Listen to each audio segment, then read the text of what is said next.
officially to order at 5:33 p.m.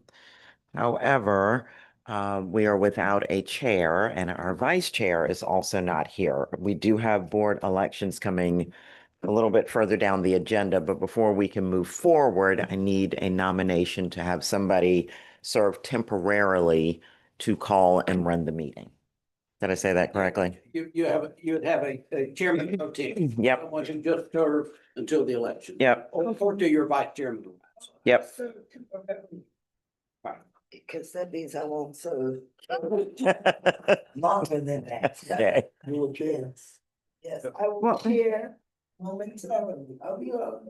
You want to do it? No, man, it's up to you. It's for the elections. Mhm. You got it. I nominate you. Okay, I'm doing it. All right, so nomination by Councilman Gutierrez and seconded by Victoria. All in favor? Aye, fantastic. So, Davis, I'm gonna turn the meeting over to you if we can start with a call to, well, we did our call to order, the adoption of the agenda. Yes. I'll start roll call. Alvin Tatton. Felicia Davis. Hector Gutierrez. President. Bennett Joyner. Victoria Williams. President. Rhonda Wright. Present. Mm-hmm. You do have a quorum.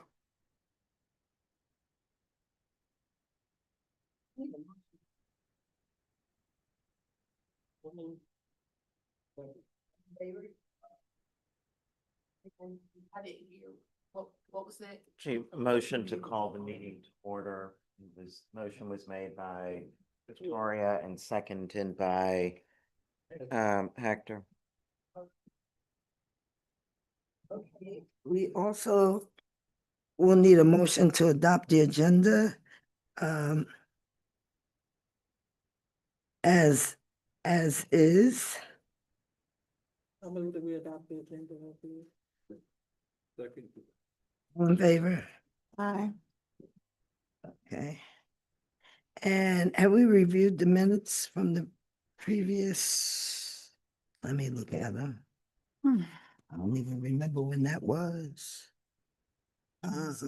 What's the date? September 24th. That was our last meeting. Yes. Well, for those with shorter memories, you may want to peruse the minutes. So can I have a motion to approve the minutes from September? So move. All in favor? Aye. Okay. And now. Oh, terms of office and discussion, that's Kirby. Yes, ma'am. What I want to bring to your attention is. Thank you, ma'am. When Mr. Freeman resigned, I had an opportunity to review the terms of office as they currently are listed and discovered that we're out of sync.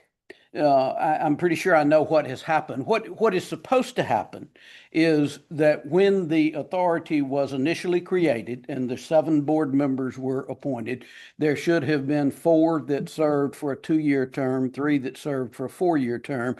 And then when the 4 were reappointed or new appointees were, you would have everybody serving 4 years, but then at the end of 2 years, 3 would either rotate off or be reappointed. At the end of the next 2 years, 4, and it would cycle like that.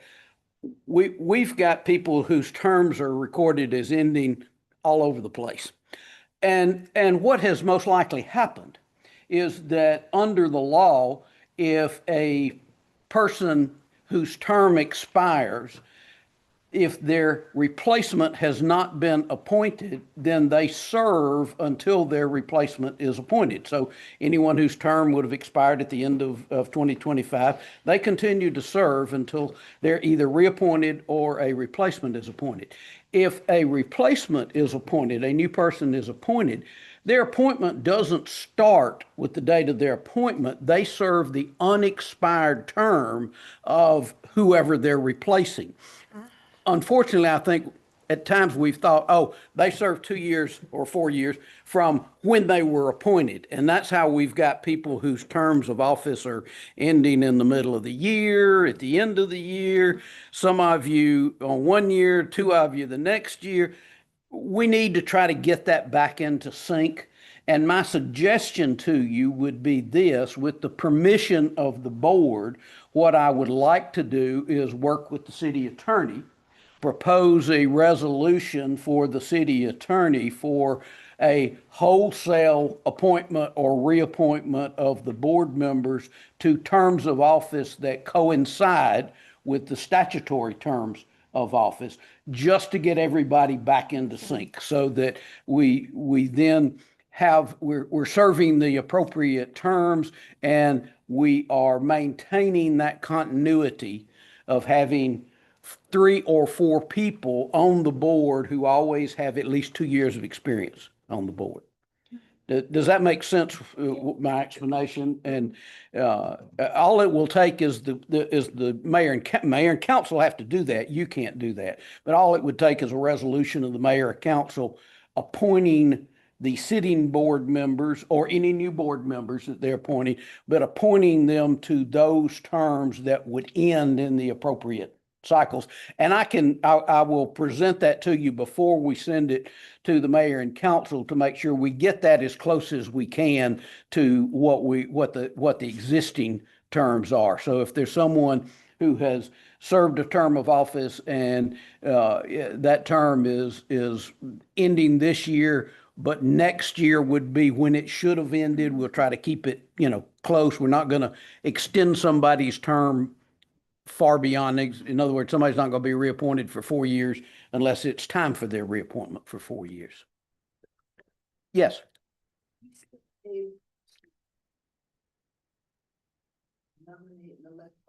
Oh, yes. You are functioning properly.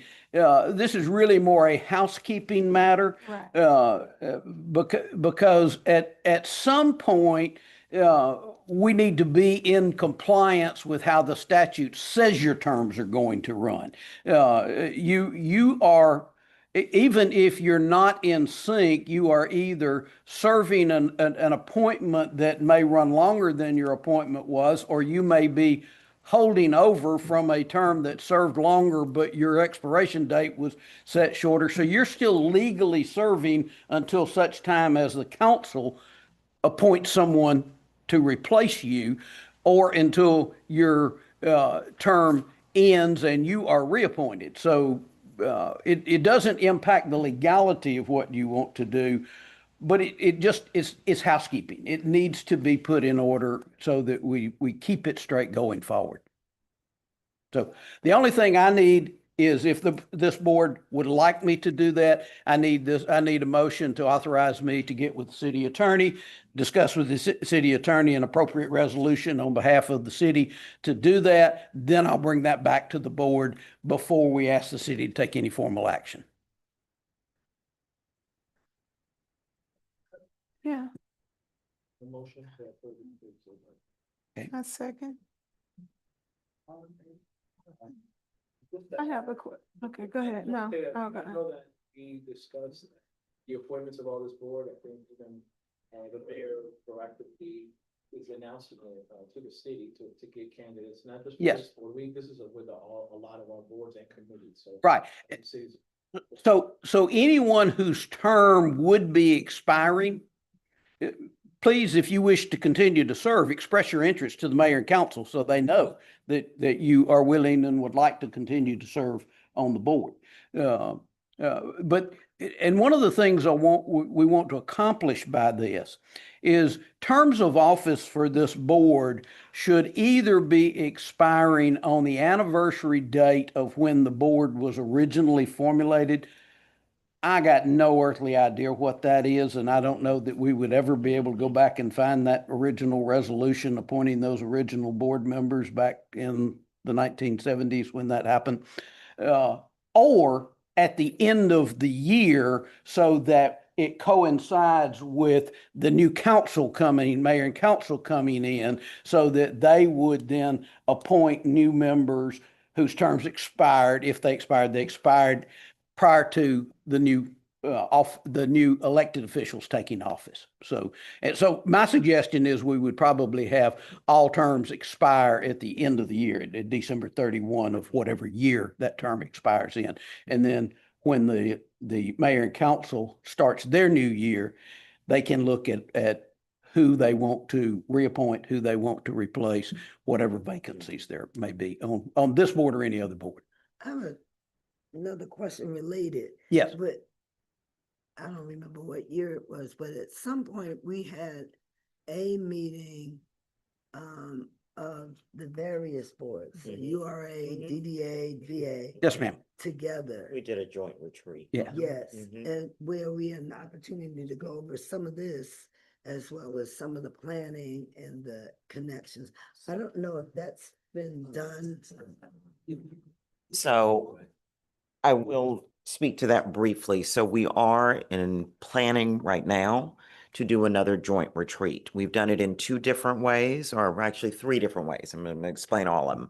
So each of the boards has, at some point in the past, it's been a while since the Development Authority has done one, has done their own retreat. The URA right now is we're in the midst of actively planning the URA retreat. We have also done a joint boards retreat. So all three of our economic development boards. And then we also did a joint chairs retreat between the three economic development board chairs. So we are more than willing and I'm happy to hear that you're interested potentially and receptive to doing that again. But it is something that is in active conversation. It's just a matter of determining a time and a framework that will work for all of our boards or the majority of our boards at the same time. Correct. Correct. Well, I mean, so part of the new appointments are kind of a couple of different things that need to happen. There, we do have an onboarding process now in place for all of our new board members of our three economic development boards, as well as here is your playbook that you get when you join the board. I can't speak to other boards. I can just speak to the three for us. But I do believe that some measure of, there is training that has to happen for each new board appointee as they come onto our board, as mandated by DCA. But there's also, I believe, some, purpose or benefit to having some measure of a retreat. And that doesn't necessarily have to be, your board terms and how board terms work for this board do not necessarily have anything to do with the board terms for the URA or the DDA. Does that help a little bit? Yes. Okay. Sorry, Kirby. That's quite all right.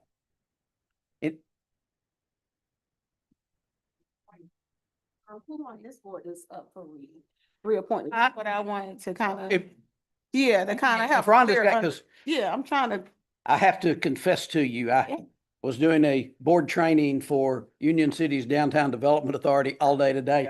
So I don't have my Yep. okay. normal Okay. materials with me. Yeah, I'm just trying to stay focused. Yeah. Let's stand here and talk with it real quick. So right now, we do have three positions for appointment or reappointment on this board. So Bennett, thank you publicly. Thank you, Bennett. Today is his last meeting, and as a member of the Development Authority Board, Rhonda has expressed interest in coming back. Unless you've changed your mind, I'm publicly shaming you and putting you on the spot. She's coming back to this board. And then Felicia has served on this board for quite a while. I know. And she is, stop looking at me like that. And it said that no, she's done, that she's, that she is done.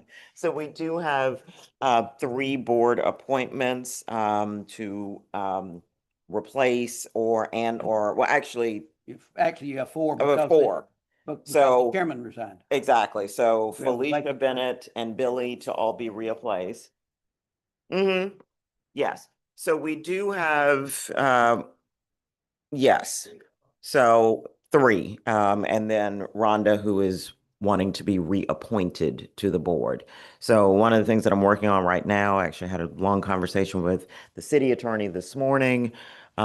We will be presenting to mayor and council at our February meeting, the slate of candidates that staff recommends for this board. Does that answer your question?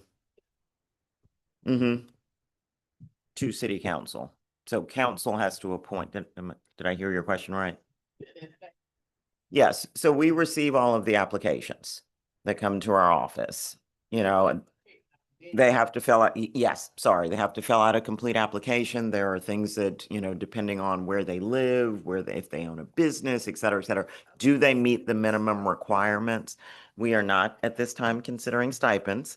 Do they meet the minimum requirements? Do we think they would be a good fit for this board based on their application and what we may or may not know about them or how they've engaged with the city in the past? Staff will then say, you know, of these 3 that need to be appointed to the board, here are candidates for the board, for mayor and council to consider. Does that help? Okay. I promise we're gonna clean it up because it just, y'all know I'm OCD, so that kind of stuff is just like, oh my goodness, has been a record scratch moment for a while.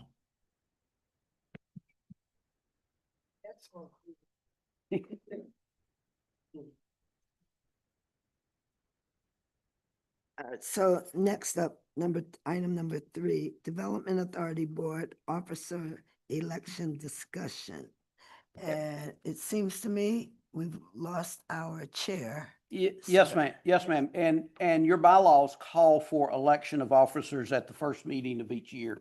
So this would be the normal time that you would either re-elect your sitting officers, which is an option, or elect new officers at the same time. Obviously, the chairmanship is open since the chair resigned. So you need to elect a new chair. And then you also need to elect a vice chair, and you need to, my suggestion is you need to re-elect your secretary treasurer, who happens to be your staff. Yeah. So Yes, okay. We'll keep that. We'll yeah. keep. So the question is, do you want to go ahead and elect your officers tonight? And if so, who you wish to elect to what position? Yes. So, Yes.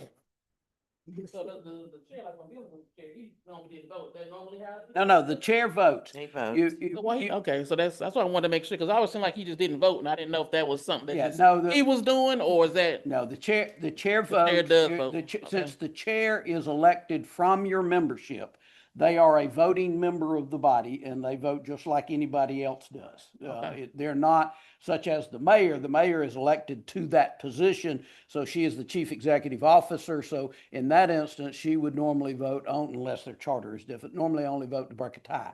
But in your instance, you are electing the chairperson for the purpose of fulfilling that position on the authority, and you're electing them from your own body. Okay. So. Okay.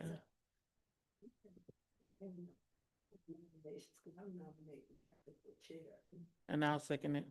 Okay.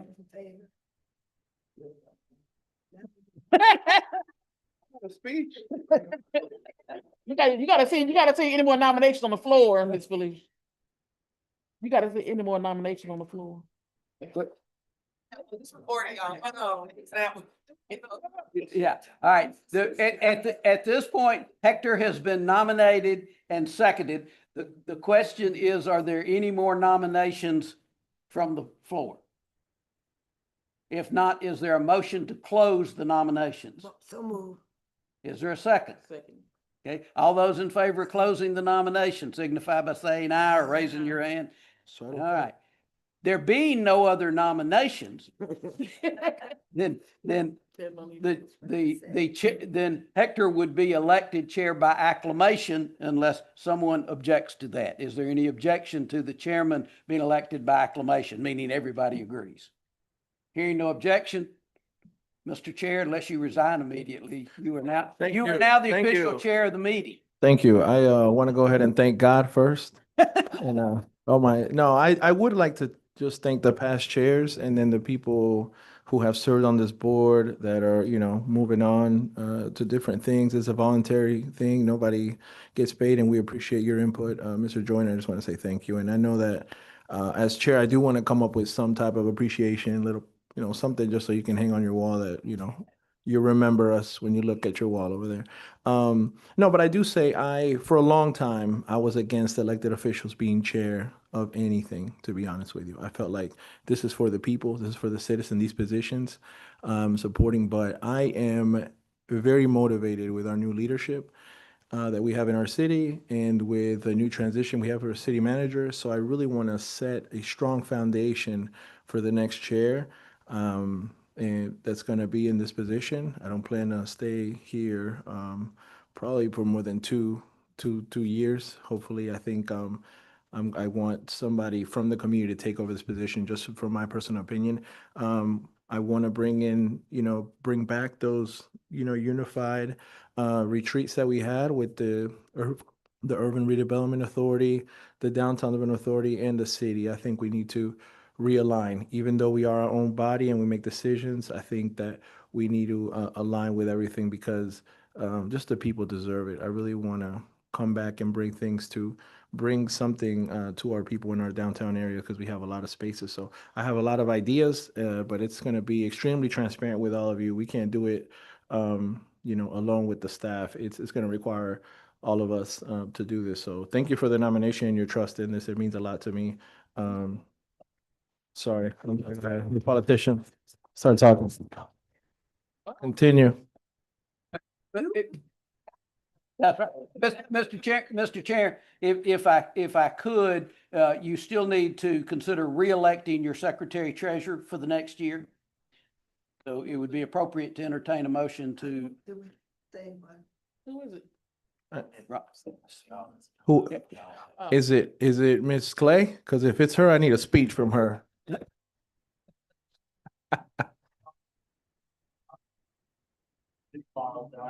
Oh, welcome. Email from in a couple of days. Devalda is our new staff assistant office coordinator. She keeps us in straight and most Welcome. importantly, she can keep up with us. Thank you so much for having me. It's nice meeting everyone. Welcome.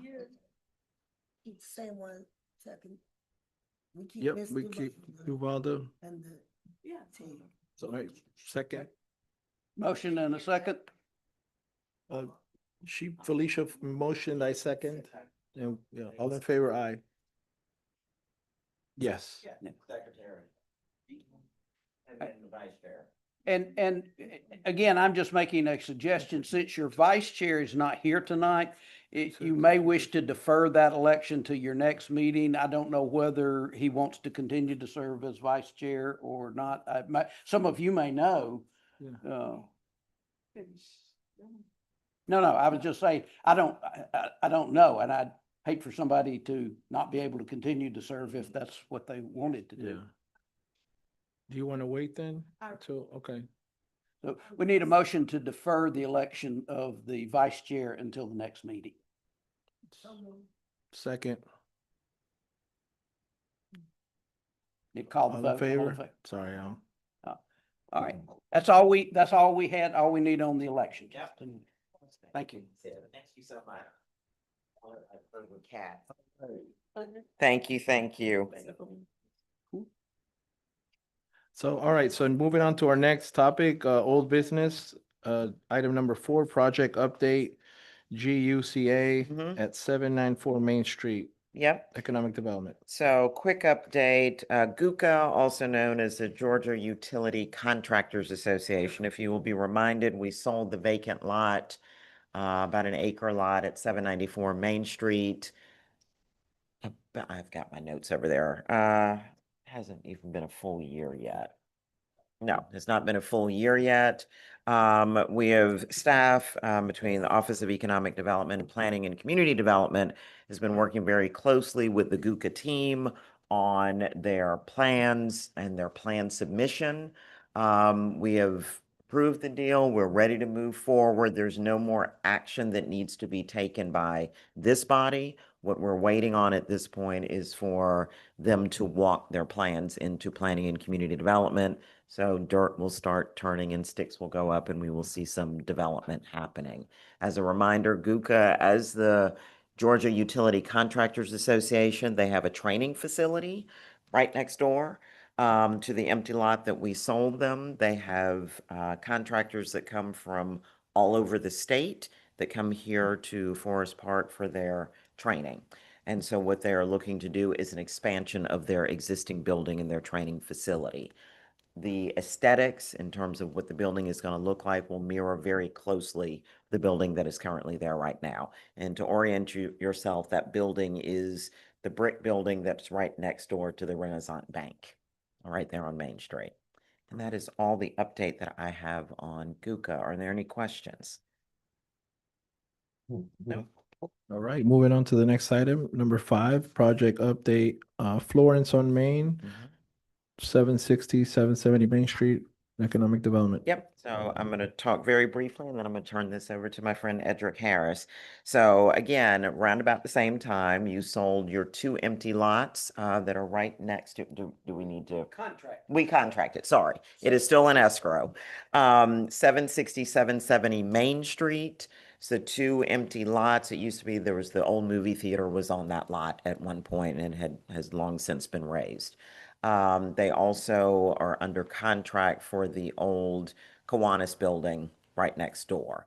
At full plan, this will be a 60-unit LMI or low to moderate income apartment complex with retail on the bottom, so a mixed-use development. They did apply for their DCA funding, and I'm going to turn this over to Edric Harris with Prestwick Development, who is the developer with this project, to talk to us and give us an update on where they are with DCA funding. Good evening. Good evening. All right. So unfortunately, I'm coming here to say that we have to resubmit to DCA for funding for the tax credits. So I know some of you may have heard, some of the updates as we went through the process last year. Applications are due every year in May. And quite candidly, we would have been probably the second highest score in the state. However, DCA had some funding that they had to utilize or the feds were taking it back. I know it's probably a reoccurring theme with municipalities, other, government entities are trying to use any funding that they have while it's there before it gets reappropriated. So they introduced their funding and actually gave points for it. And so they introduced that money in February of last year with the applications being due in May. And unfortunately, it was all census tract based funding. So our census tract did not qualify for it. And with those funds, it introduced the ability to get, I think it was 7 to 9 additional points. As many of you remember from my presentation last year, this is a total kind of point-based process. I mean, it's, the experience of the developer, the things that the city's bringing to the table, all those things matter. And I would say, Forest Park did a wonderful job. We worked together. We put together a great application and had everything that we needed. But because of those 7 points, we were the last development out when they did the cut line. If I may, I've got some brief information to kind of pass out if you don't mind. I think should be enough there. So what I'm showing you here, and I've got an extra one, I think if we need one more. Thank you.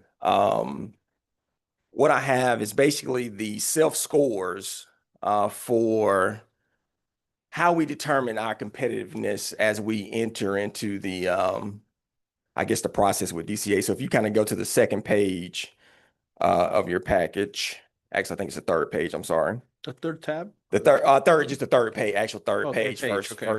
first tab. Yep. So you can see that we have kind of 2024 and 2025 at the very bottom of the page.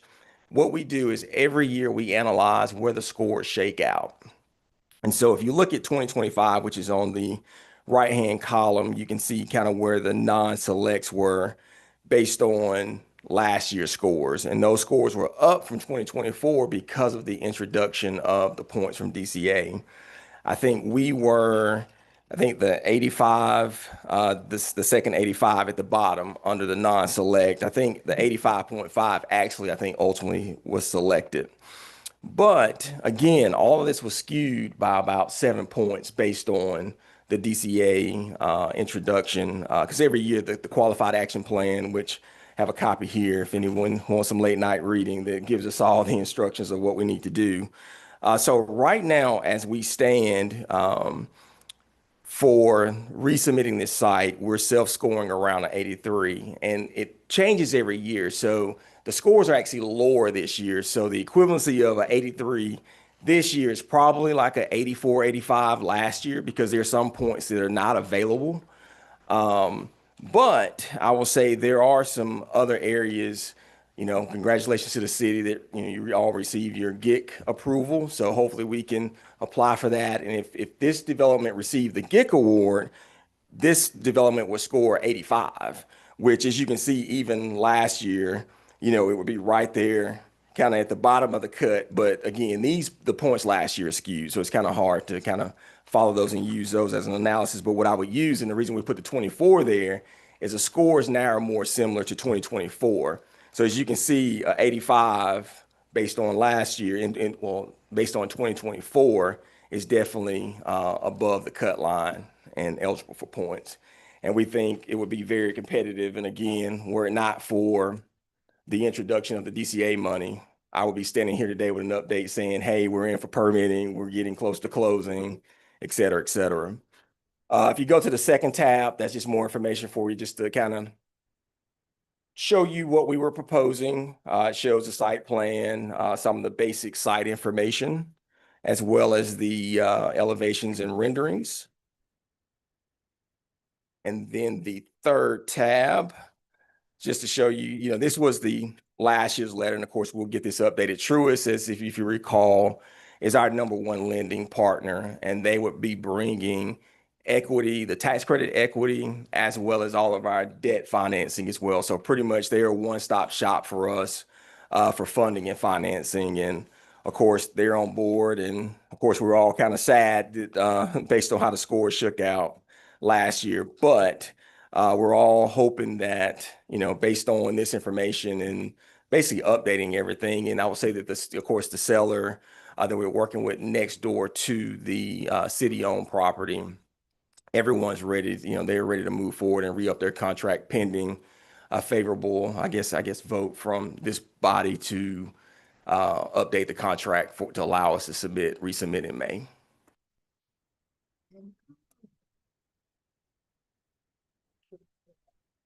You don't make the cut this year, and we wait again till next year. And again, I apologize, I don't have the contract with me, but under the terms of the contract that is currently in place, the contract has expired because it was conditioned upon their getting this award from DCA. If the board elects to extend the contract, what I would do is go back and extend it to the same time in this year that it would have been, that it was on last year. In other words, give them the same amount of time to go through the process and determine if they're going to receive an award or not. And again, I'm assuming they would want it conditioned on their receiving an award of the low-income housing tax credit. So the awards generally come out in October, if I remember correctly. That's correct. So we would be extending the contract through at least October, probably to about the end of the year, because there are times, sometimes when DCA may be delayed in getting their awards out. Question. So I guess what are we, because I was really sold on this. I thought I had a lot of faith in you. What are we doing different this time to secure that, that we're going to get it? And then second, about those changes, can that happen again this year where they change stuff like that also? So yes, they can. They can always change it. But based on our understanding, they expended all actually they over allocated the dollars that they had to make sure that they got them out. Because again, this was that blip in time, changing administration, all that fun stuff that they had to make sure that those dollars were allocated to make sure that they didn't get wasted. And unfortunately, we were a casualty of that process. Because quite candidly, and we never give percentages. Of course, we say we are very optimistic that we get the award.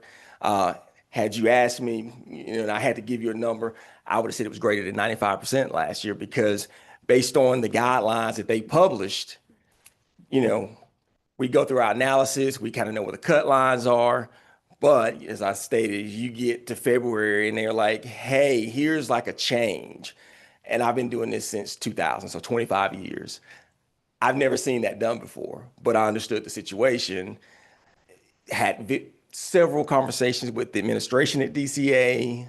I would say that, we've historically, as Prestwick, have been very successful every year with DCA and expressed our displeasure. But they said, like, Andrew, well, here are all these dollars for affordable housing that we were at risk of losing. We had to deploy it. And, it was just a collateral damage, unfortunately. So I would say I don't anticipate that this year. However, one of the things that they did, based on some of the census tract maneuver and some of the dollars they put in, I think the way we position it this year, half of the points I think we should be eligible for this time. And the city has also gone through the GIG process, which is another 2 points. So barring any significant unforeseen situations, we're in much better position than we were last year at this time. Let's just say if the city had been GIG certified last year, we would have even survived the point addition last year. So not only, of course, we got to be successful through that process, but if the city, favors us enough to give the GIG points this year, and let's just say if they did put out some of the dollars, we've positioned ourselves and some things that we've done to make sure that we at least get a portion of the points, we should be well above the cut line. 7 points for census tract? So, yes, ma'am. So, right. So based on the census tract and some of the county initiatives that they put in place for those points, and some of it was through the housing authority. And so, because so you have the Clayton County Housing Authority, but some of the points would have had to come through the Jonesboro Housing Authority. And of course, they had their own things that they were doing as well. So some of it's a little unfair the way it works. I have a question about that. Yeah, because when I went to a DCA conference and their office is in Jonesboro, but they allegedly serve everybody else, but it's based out of Jonesboro. So is there there's biases in that office towards that city? So I think I can't answer that, and maybe he knows, but there's always one city or one housing authority that administers the voucher program. And Jonesboro is that for Clayton County. Sure. The state law allows a city housing authority, if there is no county housing authority, to have jurisdictions for, I believe it's 10 miles within the city. Well, anything 10 miles from Jonesboro incorporates all of Clayton County. So when Jonesboro's housing authority was created, it had countywide jurisdiction because of that state law. Clayton County's housing authority was not created till later after that. The other difference is Jonesboro's housing authority is a HUD housing authority. What I mean by that was when it was created, it is totally dependent on HUD for its funding. It manages Section 235 programs, it manages voucher programs, but all of its funding comes through HUD. Clayton County Housing Authority is not HUD funded. Clayton County Housing Authority, its money has come from, in the past, from projects that it financed in Clayton County through private development. And those funds, and it owns, or unless it's sold, it used to represent it years ago. It owned the project up on Garden Walk. And so they had a source of funds coming from, actually they owned 2 projects, they sold one, but they owned the Garden Walk project, which generated positive revenues to the authority every year. And so the big difference is DCA probably, other than the administering or reviewing their income certification compliance on the Garden Walk project, DCA doesn't have anything to do with Clayton County Housing Authority on a day-to-day basis. Jonesboro Housing Authority, they deal with them every day on vouchers. So that's the primary distinction, and that's why they would look to Jonesboro Housing Authority, because they're more of a subset to DCA and HUD than Clayton County's Housing Authority. And to answer your earlier question about the contract, they actually have until June of this year to close if they wanted to just waive the low income housing tax credits. But the contract provided that if they did not receive them by the end of 2025, then they're not obligated to close them. Any questions, anybody? I'd say, I mean, we've come this far, and we once again seem very confident. I'm an optimist. Amen. Half empty glasses, also half full. So I would move that we extend the contract another year. That extend the contract through December 31, 2026, and the closing date through June of 2027. That would be consistent. Right. That works. I second. Okay, all in favor? Aye. Well, congratulations. Thank Let's you. Get them this time. Look forward to working together. Yeah. Get it done. Thank you. And I'm sorry, Kirby, what did you say, extended through 12/31? Work the other day. June, June 27th. there's actually a set date in here. June 20th, 2027, unless that falls on the. Yeah, perfect. That's what And I will make those changes to the contract and send them to their. Fantastic. Thank you, thank you. All right, so let's move on to new business, item number 6. Review and approval of the 2026 Development Authority meeting calendar. So hello again, in your packet, so on page 6 of 6, it looks like this. Here is your proposed 2026 meeting calendar, So we meeting, huh? we're not meeting next week. No, No. we moved to this. So our normal meeting would have been the 28th. We moved it up a week at the request of our now chairman. So no, we will not be meeting on the 28th. Our next meeting will be February the 25th. But I do need you to approve Just at the your number. 2026 meeting calendar. And we'll still maintain the same cadence of the third Wednesday of every month at fourth Wednesday of every month at 5:30. My only Yes. objection would be the Christmas and the November Thanksgiving. So one. now with the, let me, you didn't give me time. Let me give my little caveat. So we always know that we adjust our meeting calendar for the November and December because that always conflicts with the week of Thanksgiving and Christmas. So we will make an adjustment and find an alternate date for our November and December meetings. Potentially, I can't necessarily say that without looking at the calendars to make sure it doesn't conflict with other boards of meetings that are going on. I like to think so. We do a pretty good job at alternating the schedule. I guess so. I move that we accept the calendar. Yep. Yes. So we have a motion on the floor. Can I second or no? Yes. Okay. A second So the motion was to approve everything except the last two tentative. with an dates. adjustment that was Victoria. And with the an January adjustment Of one. the November and December, as well as changing the January date because we're meeting today, All which is the 21st. So all in favor? All right, thank you. Thank you. All right. I think I'm still up here. Yes. All right. So I'm going to make this real quick. So the economic development update. Item 7. Item 7. I'm not going to read all of this stuff to you. It's in there's a hard copy in your packet. Again, welcome to our new staff assistant, Ms. Davalda. She brings over 14 years of executive level coordination and leadership, and we could not be more than thrilled to have her be back to a fully functioning team of 3. I'm going ahead and put my plug in now because I'm really pushing hard come July to add a 4th member to our team. Ms. Davalda, do you want to say anything else? No, I'm glad to be here. It's nice to meet everyone and I'm looking to working with all these guys. Same. Thank You're you. welcome. All right, next slide, please. A couple of things with Main Street. I'm not going to go through all of these. We are actually finalizing right now. I was actually doing that before I came over here today.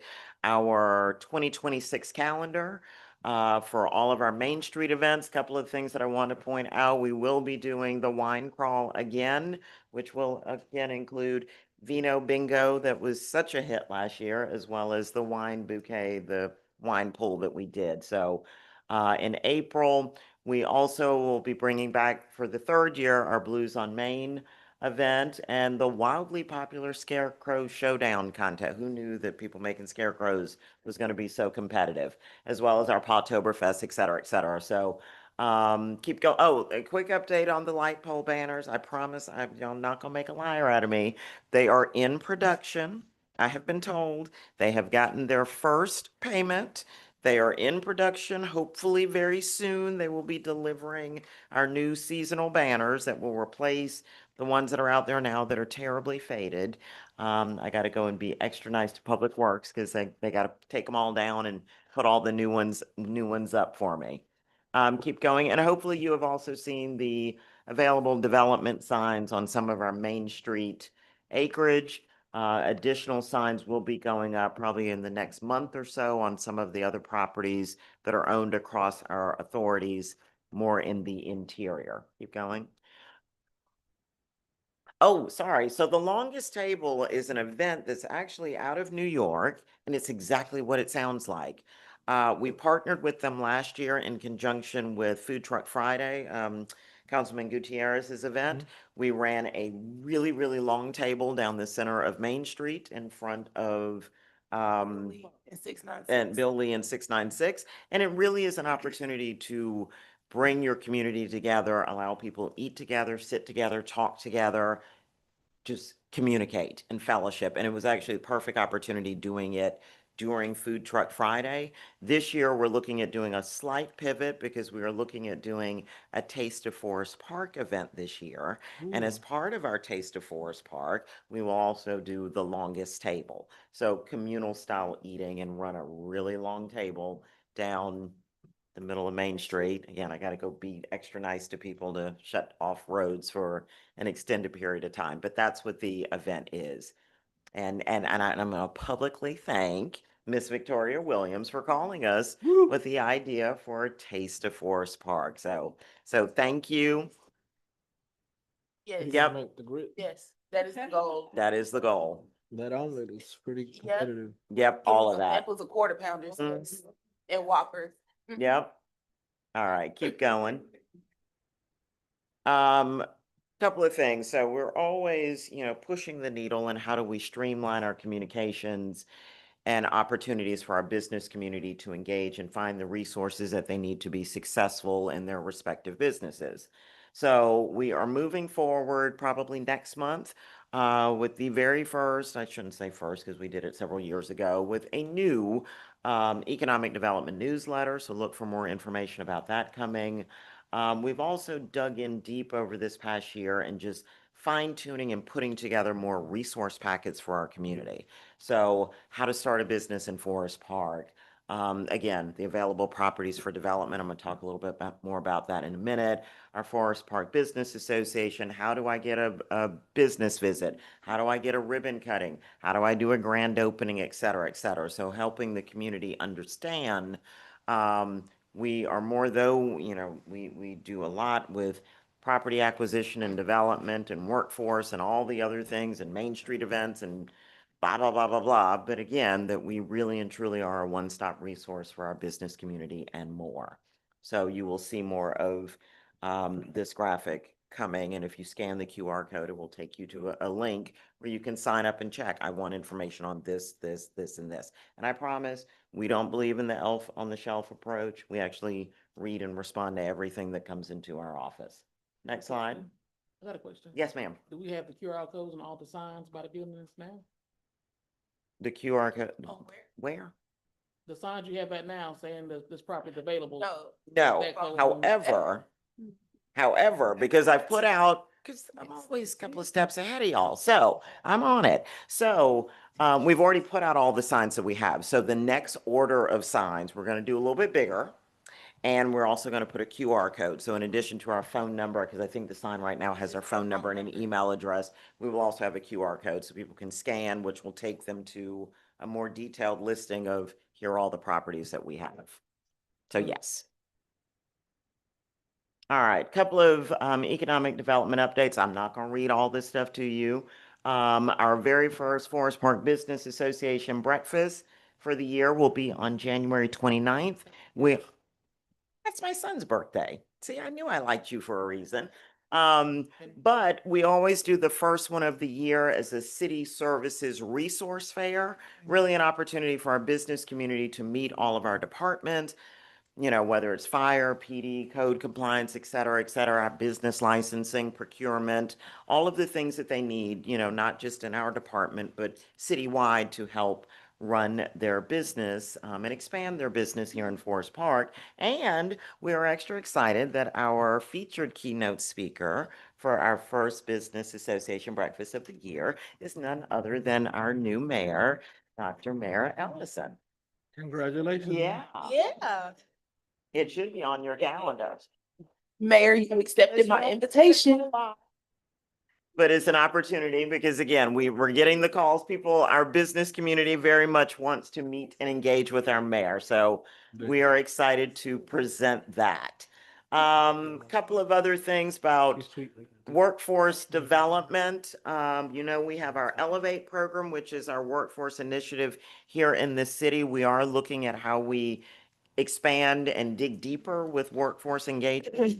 And have established partnerships with Career Ready ATL, which is with the United Way, as well as, oh yeah, thank you.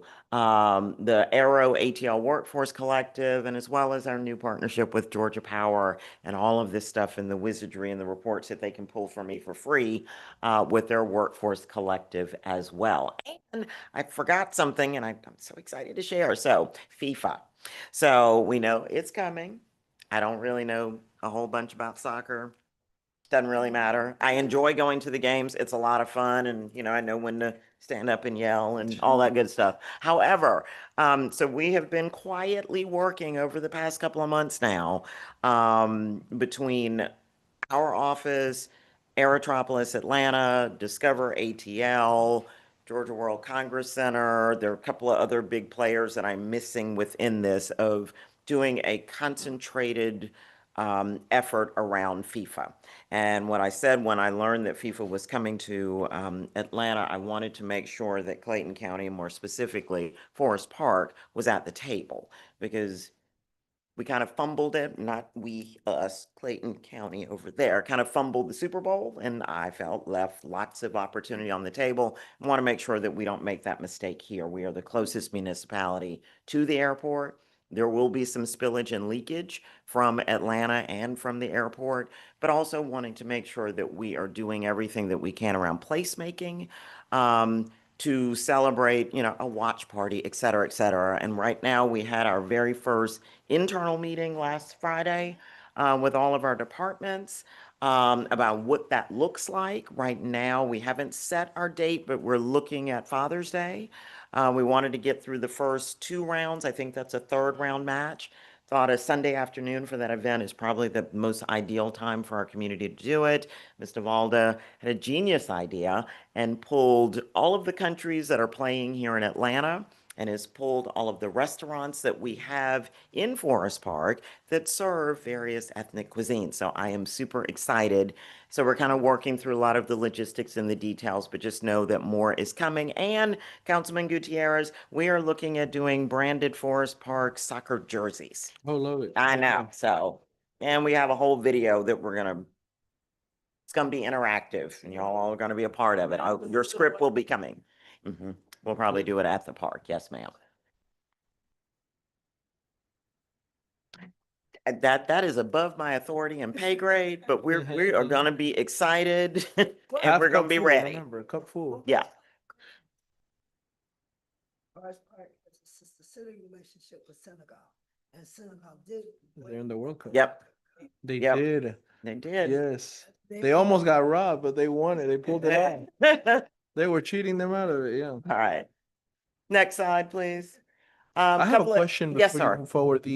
What are the Elevate hours? Because I had somebody ask me about that. How can people find out more Yes, stuff about it? what I will do after this meeting, we will send to all of you the Elevate flyer that has recruitment information on it, as well as a QR code that you can scan and schedule appointments directly with them. I believe, don't quote me on this, but I believe their hours are Tuesdays and Thursdays from like 9 to 2 or 9 to 3. That may have changed. a little bit, but they also will be at our business breakfast on the 29th as part of the resource fair. So they will be there and we'll have a table. What entity is actually in charge of that? I know it's a bunch of us together, but which one actually? So it is right now, our partnership is with the Atlanta Center for Self-Sufficiency. So they are our boots on the ground that run and manage the office there. Wow, like some of the high schools. And we have had that conversation.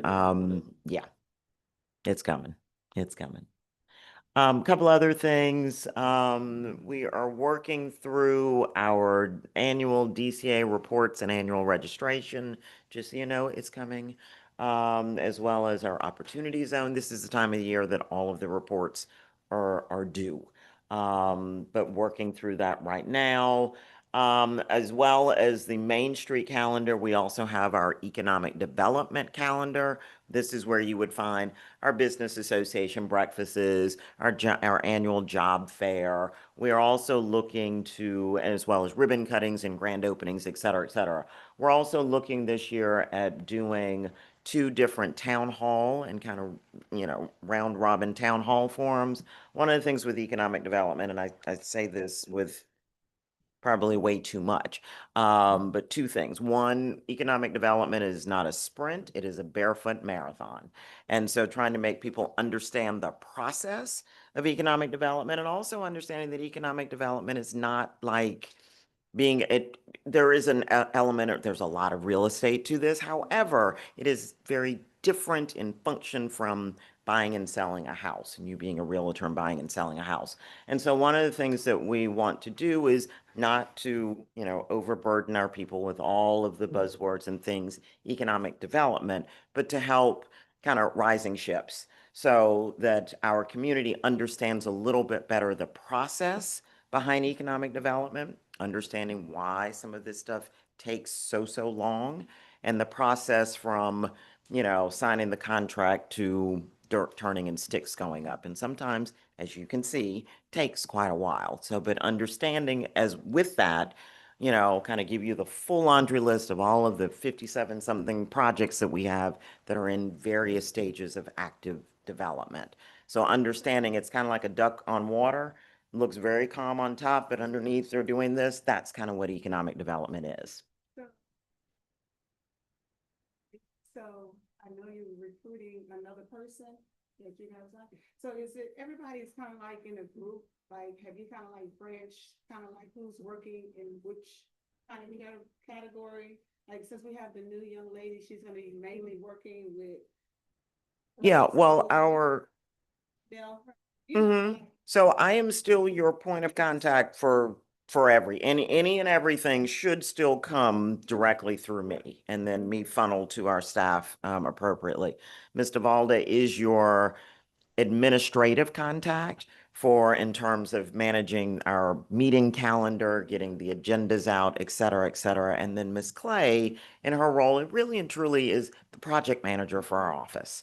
So, if you look at my role as more of kind of the big picture and the strategy and all the stuff and connecting all the resources and the people, et cetera, Ms. Clay's role for the Office of Economic Development is truly a project manager.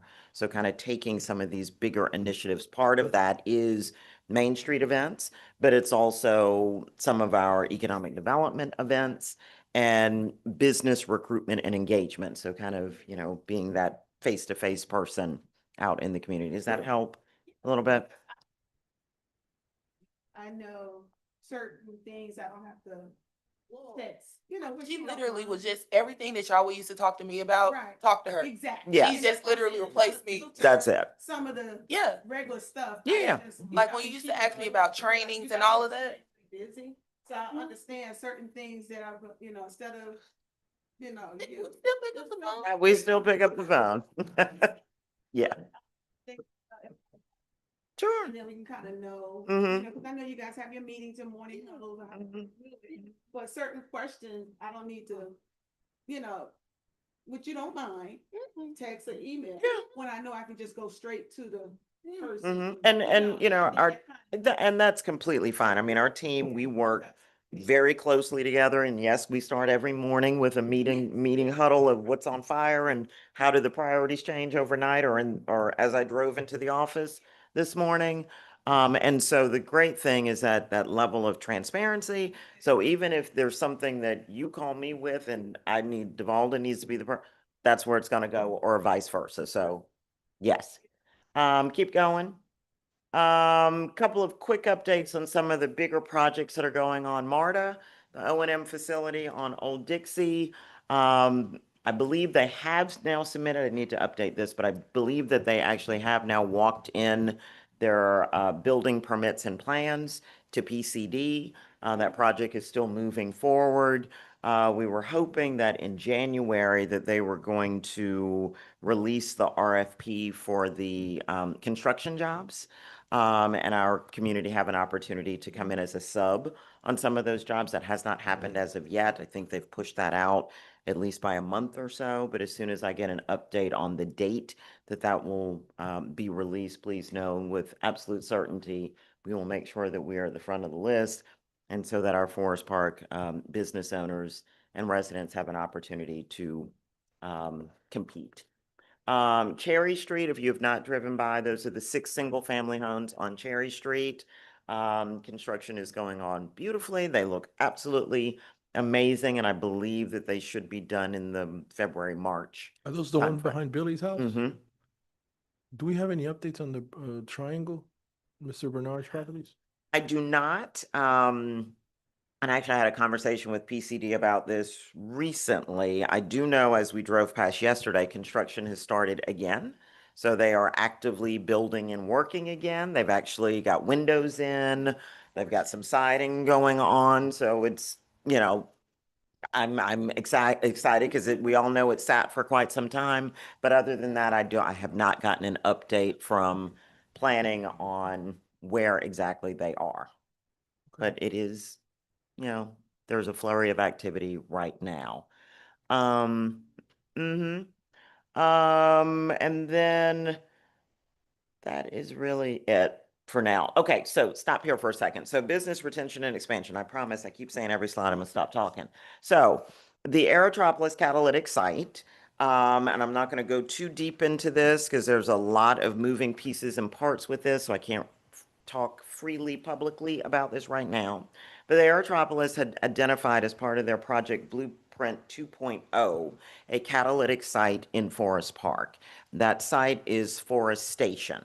Forest Station is the shopping plaza behind the Chick-fil-A that has the champion wings and my shoe repair guy and then I need to go pick up my shoes.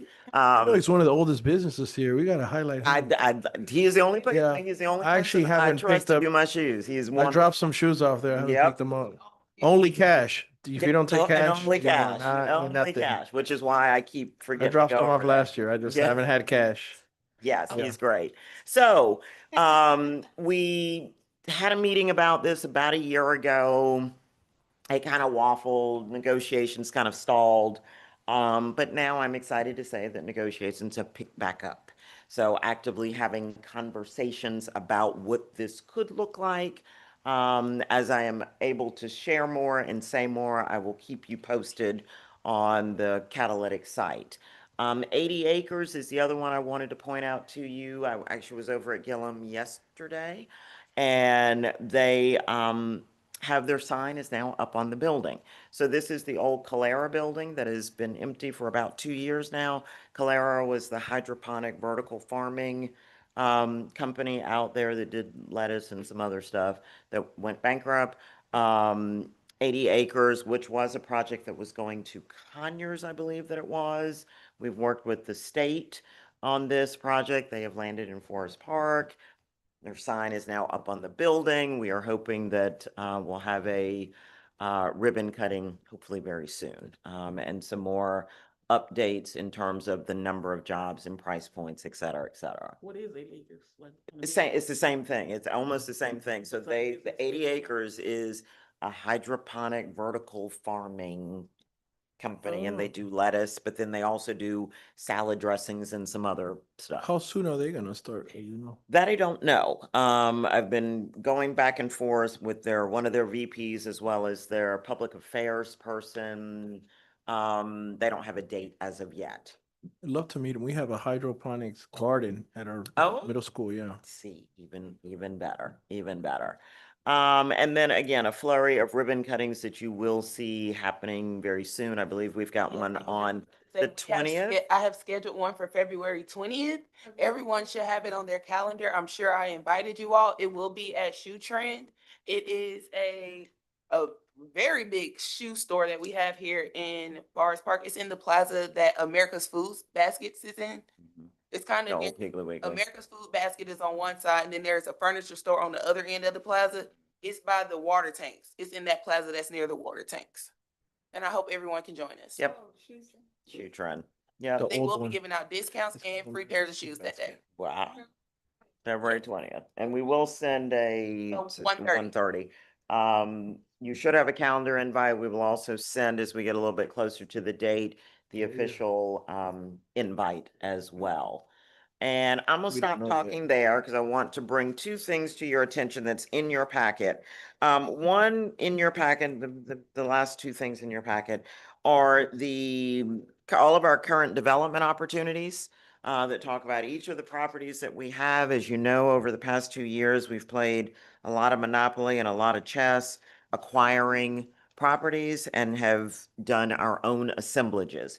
So if you can imagine, it is a lot more attractive to sell 5 lots that we have assembled together that equal 7 acres for a full comprehensive redevelopment versus a half acre here, a quarter acre here, 1 acre here.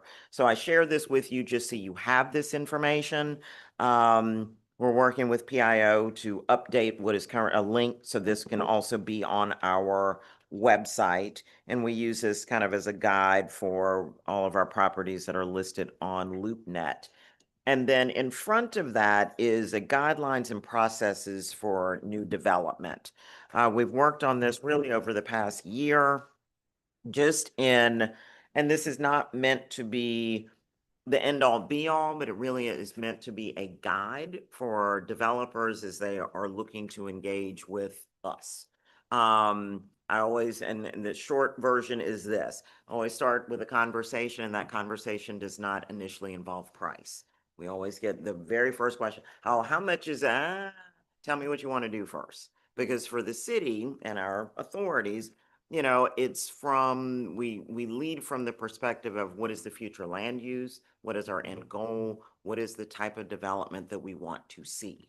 So it needs to fit those requirements first, so we know that our downtown Main Street, our intent and our focus is housing. We need dense housing, and we need density downtown to support retail and restaurants because that follows rooftops. So we always start the conversation with that. And then from there, it can evolve into, okay, now we can start to talk about price once we've established that what you want to do is what we want. And then we do a test fit. Part of the conversation too is that every time that you make a change to development plans, it costs money.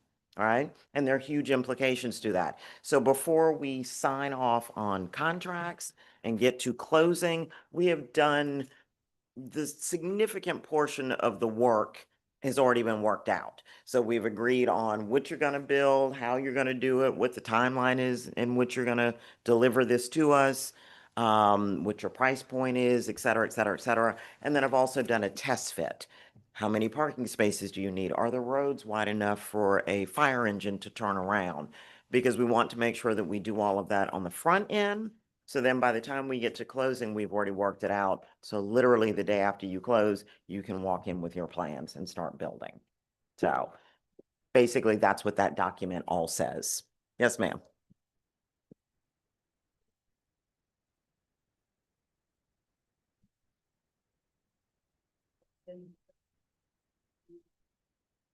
Building.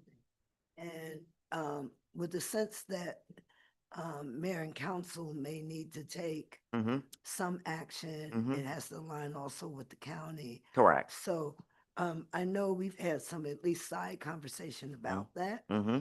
Um, what's the recommendation for Yep. getting that ball Yep. rolling? So I'm gonna give you the short condensed version, kind of in two different ways. So our office works very closely with planning and community development, particularly the principal planner who is Ms. Savan Irons Kumasa. So in the past year, we now have an urban village zoning in our city, which we have never had before.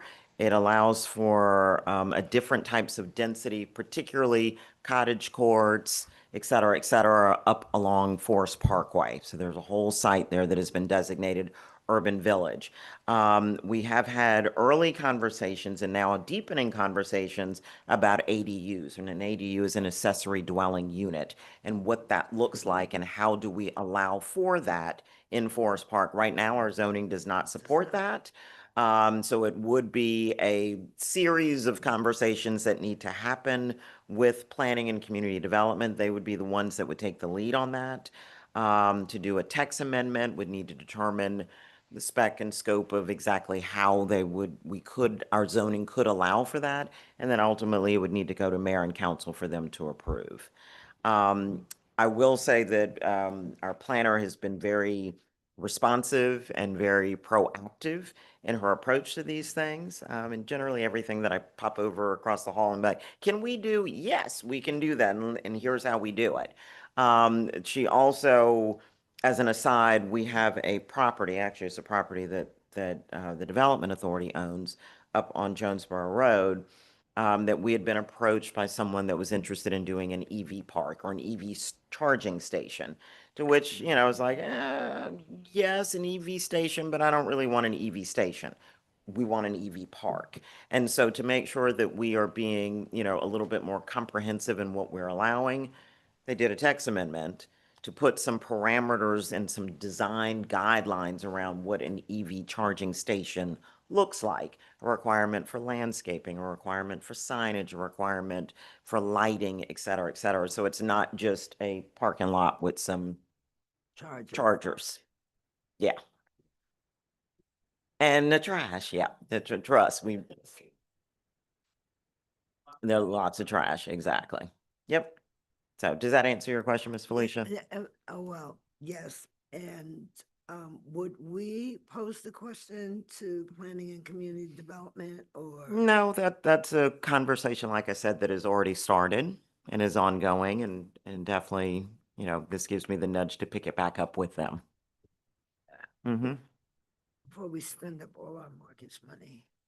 Mm-hmm. Question, I see, I will say I like how you have properties outside of Gillum and Main Street. I feel like that's the only thing we're always highlighting. I see some on Conley Road. Yep. I would have liked to seen more, but this is a start. Yeah. Well, right now that's the only one that we own down there. Oh, So, okay. So we don't have any outside. This is everything. This is all we got. This is there are a couple of other smaller parcels that we do own. But what is represented there is pretty much, yeah, with the exception of a couple, pretty much all of the acreage that we currently own across the authorities. Totally separate question. Okay. But what's happened with that place we renovated? Do we have the cafes in there? Yes. Coffee So had to put a pause. There are some additional renovation, minor things that still need to happen in the inside so that we can get a certificate of occupancy so that we can activate leases. There are a couple of things that need to be updated with the cafe, with So outlets and, I remember somebody had come in. we had the coffee shop Yeah. lady so that came in. She's She's still interested. Mhm. Okay. Yep. That's been a minute. I guess, is there gonna be with the updates needed, I guess, when can you give us like, I guess, a timeline? We don't know. I would say probably in the next 60 days, maybe. Okay. This office spaces. Yes, there are 5 micro suites really. And they're very small. It's not finished quite yet. And until we have a CO, other than you being guided by us with hard hats and boots, I cannot have the building open and people just walking through. Yeah. Okay, well, I guess let's push that over the finish line if it's almost there. Yep. I did have one last question. As far as the EV charging station, is that gonna happen or? Well, the original person that approached us kind of ghosted once, we were like, well, here are our requirements. Here are the Gotcha. additional things that we have. We do have, I think this was right before the holiday or right before Christmas, that we had another development group that came in, one of which that was also very interested in doing an EV park. So we're just trying to coordinate schedules. So I think that site may be, well, as of right now, is still back in play. Yeah, definitely needed. I know we don't Mhm. have any EV charging stations in Mm. the city, but I also know that I was under the impression that charging your car is free. It's not. You have to pay for it. I have a regular gas car, so I Mhm. didn't know that, but Mhm. it would be a, for-profit business. So I don't, Yeah. and then, it's like it's needed, but it's not like, I don't know, urgent, depending on where the Yeah. location would be. Like I said, the location that is on Jonesboro Road would be ideal. One, because you get to take a great advantage of the ridiculous traffic count that is Jonesboro Road or Highway 54 every day. It's easier to pull on or pull off just based on where the location is, and you're also close to the Chick-fil-A. So being able to be close to food, and someplace that's nice and well lit, and it's like, oh, okay, well, while my car is charging, I can pop over here and Yeah, spend some money. spend some money. Mm-hmm. Yeah, it's the only one. Container building. Mm-hmm. So some of us have looked like Yep. even in downtown, Yep. that can be. So quicker. again, so much like the ADU conversation, we don't have zoning that allows for container homes. However, doesn't mean that it can't happen. So we have started the conversation. We've kind of picked the conversation back up with planning and community development of how do we or can we allow for some sort of container development. And because we were thinking about things like on the Beltline, Mhm. how you can Yeah, put 2 or 3 very much so. small We businesses. toured a whole facility in, what was it, East Point, that Yeah. manufactures them, and it's quite amazing, quite amazing. Yeah, So, I've got. yeah, but we have to have the first step or part of the initial first step of that is that we need to have zoning that allows for that. Right now, our zoning doesn't.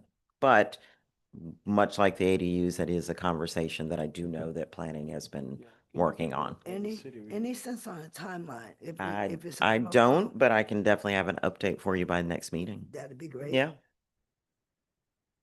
Anything else? Right now, there is not.